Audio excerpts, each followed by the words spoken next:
Docteur Agis, président du SAG, pouvez-vous nous parler de l'historique de cette action?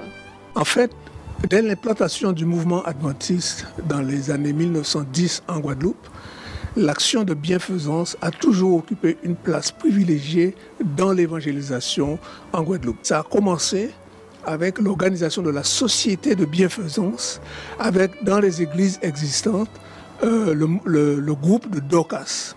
La société Dorcas, on appelait cela. Le développement du mouvement adventiste, c'est vraiment matérialisé dans la ville de Pointe-à-Pitre. Et l'église de Boissard a été une église pionnière avec une société de Dorcas qui était très active. Rappelez-vous, dès les années 50, Pointe-à-Pitre était une ville avec beaucoup d'insalubrité. Et je me rappelle de mon enfance que les sœurs et les frères, les bons samaritains, amenaient la soupe tous les dimanches après-midi dans le quartier. Et ceci a duré jusqu'à ce qu'à un moment donné où, faute de moyens financiers, le mouvement ne pouvait plus se réaliser de manière spontanée comme cela se faisait auparavant. Et c'est ainsi qu'en 1984, ce mouvement qui prenait place avec Dorcas a été restructuré sous une forme d'une association, le Secours Adventiste, avec un président, un secrétaire, etc.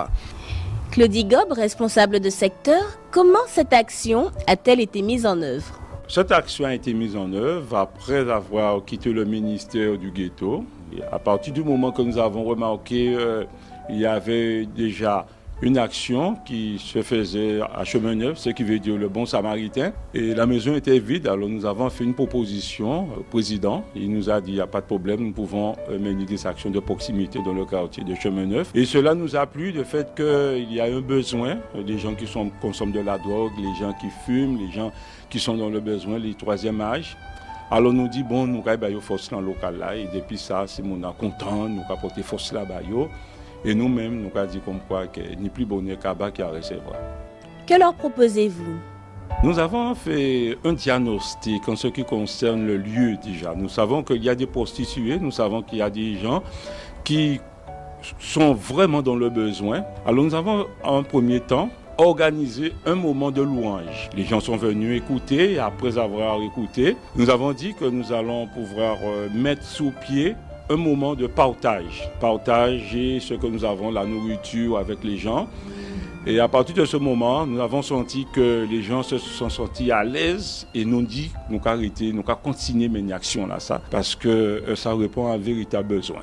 Quels sont vos projets, vos perspectives?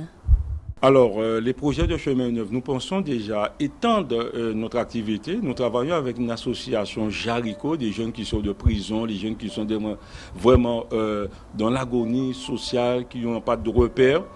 Chaque dimanche, tous les deuxièmes dimanches, tous les troisième, quatrième dimanche, nous allons à Jarico.